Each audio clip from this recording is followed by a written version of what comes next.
What's going on, friends? My name is Twitchy Hedwig, and I just wanted to say a big thank you. The response I got on my last video blew my mind. We reached over 80 subs on YouTube and 300 views. That may seem minuscule, but it's way more than I certainly expected. I got a lot of great feedback and support. I am just so grateful. I am now very excited to bring you a new entry into this series based on one of my favorite subjects in the world, dogs. I obviously won't cover every canon Pokemon, there are dozens of them, but I narrowed it down to 5 that really interested me, and I hope you enjoy. Now, without further ado, here are 5 dog Pokemon and their origins. Number 1, Houndoom. Okay, we're gonna start with a bit of a complicated one and get it out of the way. Houndoom is one of my favorite Pokemon, and its shiny is impeccable. Its references are equally as interesting. Houndoom is based on several things, including Dobermans, various legendary hellhounds, Cerberus from Greek and Roman mythology, and Satan himself. We're starting out light and happy today, kiddos. But my favorite reference that can be found in Houndoom is the thylacine, or the Tasmanian tiger.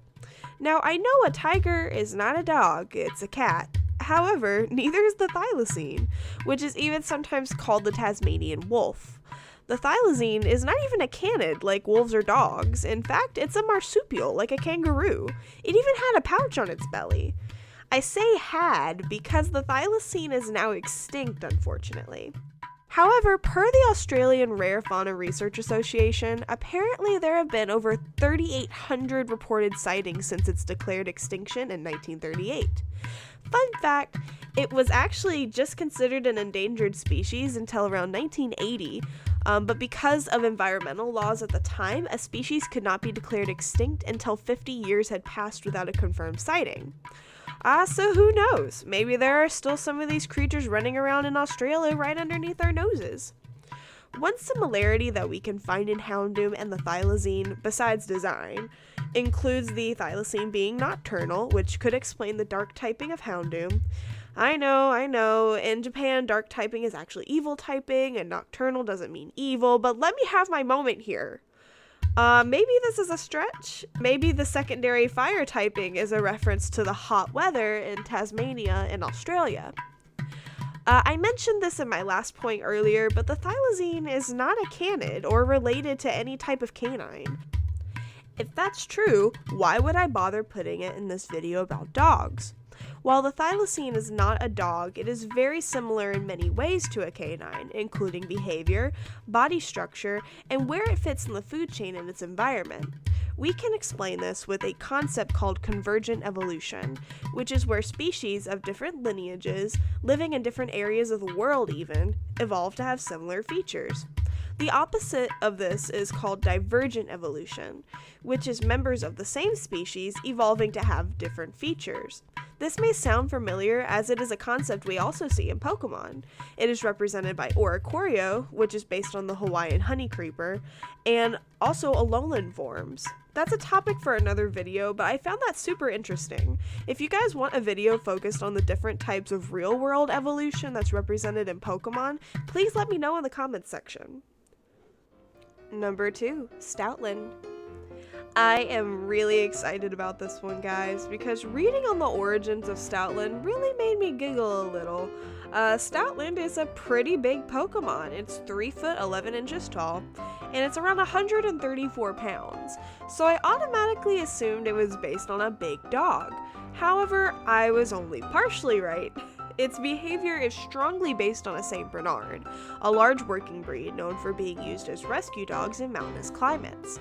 They are also similar in size, as a St. Bernard can range anywhere from like 140 pounds to 260 pounds.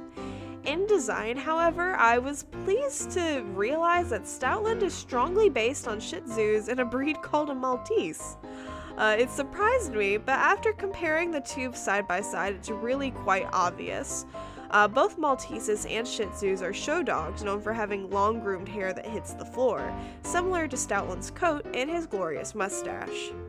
If you guys want to know more about Pokemon that have really great facial hair, I have a video in the description that you should really watch. Malteses in particular are related to terriers, and the land in Stoutland's name could be a reference for this. Terriers are named for terra, which is Latin for earth. Earth, land, you get the point. The size is different, but there's really no denying the connection here. But could you imagine a 4-foot tall, 130-pound Maltese? My little Beacon is a Maltese mix. I know he doesn't really look it, but we actually had his DNA tested. And my little guy is capped out at around 12 pounds, which, by the way, it's really funny that Stoutland and Beacon share a lineage because I have a shiny Lillipup, Stoutland's pre-Evo, that I named Beacon. So maybe one day I'll end up having a 130-pound Beacon after all. Number 3, Smeargle. This may be really obvious to some people, but I can admit that I never really made the connection that Smeargle is based on a beagle. And apparently I wasn't the only one, according to some of these responses I gathered. Hell, for a long time I didn't even know that Smeargle was a dog. I seriously thought it was like a monkey thing. But to be fair, I never really put too much thought into it before researching this video. And even at that, at first I really didn't think the connection was strong enough to deserve its own spot in this video, but to my surprise, the connection goes past its looks. Once again, this may be really obvious to some, but the name Smeargle is a mash of smear, something Smeargle is obviously known to do as a painter, and the breed beagle. But it goes farther than that. In German, Smeargle is called Farbeagle, far from Farb or Farbe, someone correct me on that, which means color, and beagle for beagle. Even in Mandarin, the name for Smeargle literally translates to drawing dog, so Pokemon went kind of literal with this name. Maybe not as literal as like seal, but literal nonetheless. I suppose another reason that it could have been more obvious to me that Smeargle was a dog is its various Pokedex entries, which I've never had the joy of reading before this video. Nearly all of its Pokedex entries are based around how its tail produces a liquid that it uses to mark its territories. I quote from Ruby and Sapphire, "Smeargle marks the boundaries of its territory using a body fluid that leaks out from the tip of its tail. Over 5,000 different marks left by this Pokemon have been found." Okay. Oh, and from Crystal, "The color of the mysterious fluid secreted from its tail is predetermined for each Smeargle." All this time, I just assumed Smeargle was painting with, I don't know, paint? It's literally using its own body fluid to determine its domain. Sound familiar? I know it does to me, right, Beacon? Dogs obviously do this as well, just with pee. It's always a learning experience on this channel, friends, for you and I both. Number 4, Furfrou. I just don't get it.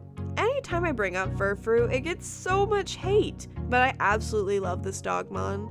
I think it's a fresh take on the dog Pokemon that really hasn't been done yet, and it's also a great way to tie into the French culture represented in Kalos, seeing as Furfrou is based on a poodle, a dog commonly associated with France. Or is it? Now, I'm not arguing that Furfrou isn't based on a poodle, so go ahead and delete that argumentative comment that I know some of you were already writing, and hear me out. See, while the art of trimming Furfrou into intricate designs is very reminiscent of a poodle, if we look at untrimmed Furfrou, outside of being a similar size, it really doesn't look much like a poodle at all. Now, if you look at Furfrou, it's very similar to an Afghan hound. Afghans are now show dogs that require consistent and persistent grooming, just like a Furfrou, and funny enough, Afghan hounds are also very similar in size, between 57 to 75 pounds. Afghan hounds also commonly have black facial masks like Furfrou has in both its regular and its shiny forms. The first breed club was developed in France in 1939 for Afghan hounds, so that could explain the French connection we were lacking. And also, if we read Furfrou's Dex entry from Y, it says, historically in the Kalos region, these Pokemon were designated guardians of the king. And actually, Afghan hounds were used as gifts from Afghan royalty in the past to Great Britain, so they do have a connection to a royal house, and they were used as hunting dogs and, you guessed it, guardians. What do you guys think of Furfrou? Unrelated to all this, can we talk about how Smeargle is more than double the weight of a Furfrou? Dead serious, Smeargle is 127 pounds. Smeargle, the Pokemon based on a frickin' beagle, somehow is bigger than a Pokemon based on a standard poodle and an Afghan hound. That's Pokemon logic for you. Number 5, Snubbull. I honestly think my boyfriend Dan and I would have had a fight if I didn't include Snubbull somewhere in this list. When I asked him what Pokemon he thought I might cover in my new dog video, the first Pokemon he suggested was this cutie. And when I said yes, a look of pure joy came over his face.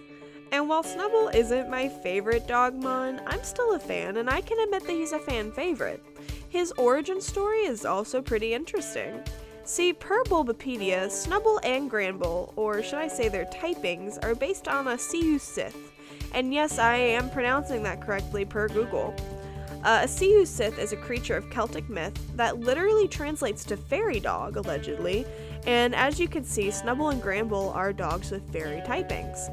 However, that's pretty much where the similarities end with the Sith. Firstly, the Sith is reported to be the size of a bull and look like a wolf, so this doesn't really match Snubbull or even Granbull. It also was described as being green, or sometimes even white. Once again, not a match. And the Sith was pretty much known to be a death omen, and terrifying, and it literally stole souls like the Grim Reaper. Another legend about the Sith was that it was known to abduct mothers and take them to something called a fairy mound? I don't know. Disturbing. Google it. But that's nothing like our cute little Snubbull. Snubbull may look like a grumpy little pup, but it's known for being affectionate and not aggressive in the least, and it develops strong bonds with its trainer. The dex entry for Snubbull from Leaf Green reads, although it looks frightening, it's actually very kind and affectionate. It's very popular amongst women. And all this reminds me of a real-world breed of dog, bulldogs. I know, shocker, Snubbull is based on a bulldog. Bulldogs are known for their exterior not matching their interior in the same way that Snubbull is.